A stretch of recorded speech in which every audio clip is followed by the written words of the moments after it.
ಮಾತು ತಪ್ಪಿದ್ದಕ್ಕೆ ನಾನು ರಾಜೀನಾಮೆ ನೀಡಿದ್ದೆ.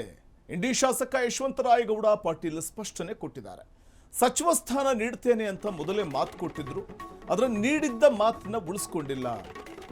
ಮಾತು ತಪ್ಪಿದ್ದಕ್ಕೆ ನಾನು ಈ ನಿರ್ಧಾರ ತೆಗೆದುಕೊಂಡಿದ್ದೆ ಅಂತ ಇಂಡಿ ಶಾಸಕ ಯಶವಂತರಾಯಗೌಡ ಪಾಟೀಲ್ ಸ್ಪಷ್ಟನೆ ಕೊಟ್ಟಿದ್ದಾರೆ. ಸಚಿವ ಸ್ಥಾನವನ್ನು ನೀಡ್ತೇನೆ ಅಂತ ಮೊದಲೇ ಮಾತು ಕೊಟ್ಟಿದ್ರು, ನೀಡಿದ್ದ ಮಾತನ್ನು ಉಳಿಸ್ಕೊಂಡಿಲ್ಲ. ಮನಸ್ಸಿಗೆ ತುಂಬಾ ನೋವಾಗಿದೆ, ಮನಸ್ಸಿಗೆ ನೋವಾಗಿದ್ದಕ್ಕೆ ರಾಜೀನಾಮೆ ನೀಡಿದ್ದೇನೆ ಅನ್ನುವಂಥ ಮಾತನ್ನ ಯಶವಂತರಾಯಗೌಡ ಪಾಟೀಲ್ ಹೇಳಿದ್ದಾರೆ. ಕಾರ್ಯಕರ್ತರ ಮನವಿಗೆ ರಾಜೀನಾಮೆಯನ್ನ ಬಳಿಕ ವಾಪಸ್ ಕೂಡ ಪಡ್ಕೊಂಡೆ ಅಂದಿದ್ದಾರೆ. ವಿಜಯಪುರದಲ್ಲಿ ರಿಯಾಕ್ಟ್ ಮಾಡಿದ್ದಾರೆ ಯಶವಂತರಾಯಗೌಡ ಪಾಟೀಲ್.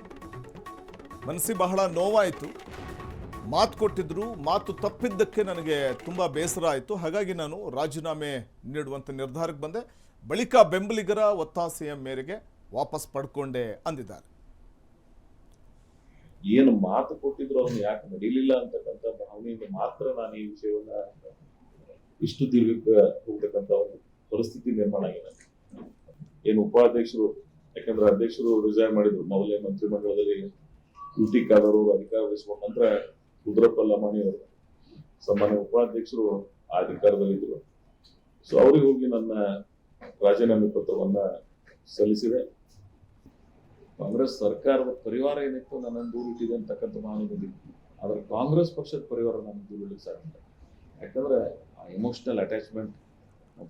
ಯಶವಂತರಾಯಗೌಡ ಪಾಟೀಲ್ ಸಚಿವ ಸ್ಥಾನದ ಬಹಳ ದೊಡ್ಡ ಆಕಾಂಕ್ಷಿ ಆಗಿದ್ರು. ಅದ್ರ ಜೊತೆಗೆ ಒತ್ತಡ ಹೇರಿದ್ರು, ಹೈಕಮಾಂಡ್ ಮಟ್ಟದಲ್ಲಿ ಒತ್ತಡ ಹೇರಿದ್ರು. ಡಿ.ಕೆ. ಶಿವಕುಮಾರ್ ಅವರ ಬಳಿ ಕೂಡ ಮನವಿ ಮಾಡ್ಕೊಂಡಿದ್ದುಂಟು, ಮಾಜಿ ಸಿ.ಎಂ. ಸಿದ್ದರಾಮಯ್ಯನವ್ರ ಬಳಿ ಮನವಿ ಮಾಡ್ಕೊಂಡಿದ್ದುಂಟು. ಸೊ ಅಂತಿಮವಾಗಿ ಮಾತು ಕೊಟ್ಟಿದ್ದಾರೆ, ಆಗ್ಬಿಡುತ್ತೆ ಅಂತ. ಯಾಕಂದ್ರೆ ಹಿಂದೆ ಈಗ ಒಂದಷ್ಟು ಮಂದಿ ಸಚಿವರಾಗಿರುವಂಥವ್ರು ನಾವು ನೋಡಿದಾಗ, ಉದಾಹರಣೆಗೆ ಶಿವಲಿಂಗೇಗೌಡರು ಅವ್ರನ್ನ ಕಾಂಗ್ರೆಸ್ಗೆ ಕರ್ಕೊಂಡು ಬಂದಾಗ ಮಾತು ಕೊಟ್ಟಿದ್ರಂತೆ, ಮಂತ್ರಿ ಮಾಡ್ತೀವಿ ನಿಮ್ಮನ್ನ ಬನ್ನಿ ಅಂತ. ಸೊ ಅದರಂತೆ ಮಂತ್ರಿ ಮಾಡಿದ್ದಾರೆ. ಸೊ ಹಾಗಾಗಿ ನನಗೂ ಕೂಡ ಮಂತ್ರಿ ಸ್ಥಾನ ಸಿಗ್ಬೋದು, ನನಗೂ ಮಾತು ಕೊಟ್ಟಿದ್ದಾರೆ ಅನ್ನುವಂಥ ಒಂದು ನಿರೀಕ್ಷೆ ಯಶವಂತರಾಯಗೌಡ ಅವ್ರದ್ದಾಗಿತ್ತು. ಆದ್ರೆ ಮಾತು ಉಳಿಸ್ಕೊಳ್ವಲ್ಲ, ಅದವ್ರ ಬೇಸರ ಕಾರಣ ಆಗಿದ್ದು. ನೋಡಿ, ಆಲ್ಮೋಸ್ಟ್ ಕಾಂಗ್ರೆಸ್ನಲ್ಲಿ ಸಚಿವ ಸ್ಥಾನಾಕಾಂಕ್ಷಿಗಳು ಸಾಕಷ್ಟು ಮಂದಿ ಇದ್ದಾರೆ. ಅಲ್ಲಿ ನೋಡಿದಾಗ ವಲಸೆ ಬಂದವರೇ ಜಾಸ್ತಿ ಇದೆ. ಹೌದು, ಅಲ್ಲಿ ಮೋಸ್ಟ್ಲಿ ಅವ್ರ ಕರ್ಕೊಂಬೇಕಾರೆ, ಕಾಂಗ್ರೆಸ್ ಪಕ್ಷ ಕರ್ಕೊಂಬೇಕಾರೆ ಎಲ್ಲ ಮಾತು ಕೊಟ್ಟಿದ್ರು ಅನ್ಸುತ್ತೆ. ನೀವು ಬನ್ನಿ, ಏನೋ ಒಂದು ಪ್ರಾಮಿಸ್, ಇದು ಫೇಕ್ ಪ್ರಾಮಿಸ್ ಆದಂಗೆ ಆಯ್ತಂತ. ಹೌದು. ಆಮೇಲೆ ತುಂಬಾ ಜನ ಸಚಿವ ಸ್ಥಾನಾಕಾಂಕ್ಷಿಗಳಿಗೆ ಸಚಿವ ಸ್ಥಾನ ಸಿಗ್ಲಿಲ್ಲ ಅಂತಂದಾಗ ಬೇಸರ ಹೊರ ಹಾಕಿದ್ರು. ಆದ್ರೆ ರಾಜೀನಾಮೆ ನೀಡುವಂತ ನಿರ್ಧಾರಕ್ಕೆ ಯಾರು ಹೋಗಿರಲ್ಲ. ಆದ್ರೆ ಫಸ್ಟ್ ರಾಜೀನಾಮೆ ಕೊಟ್ಟಿದ್ದು, ತೆಗೆದುಕೊಂಡು ಹೋಗಿ ರಾಜೀನಾಮೆ ನಾನು ಬಿಸಾಡ್ತೀನಿ ಅಂತ ಹೋಗಿದ್ದು ಯಶವಂತರಾಯಗೌಡ ಪಾಟೀಲ್. ಅಂತ ರಾಜೀನಾಮೆ ಕೊಟ್ಟರು. ಆಮೇಲೆ ಡಿ.ಕೆ.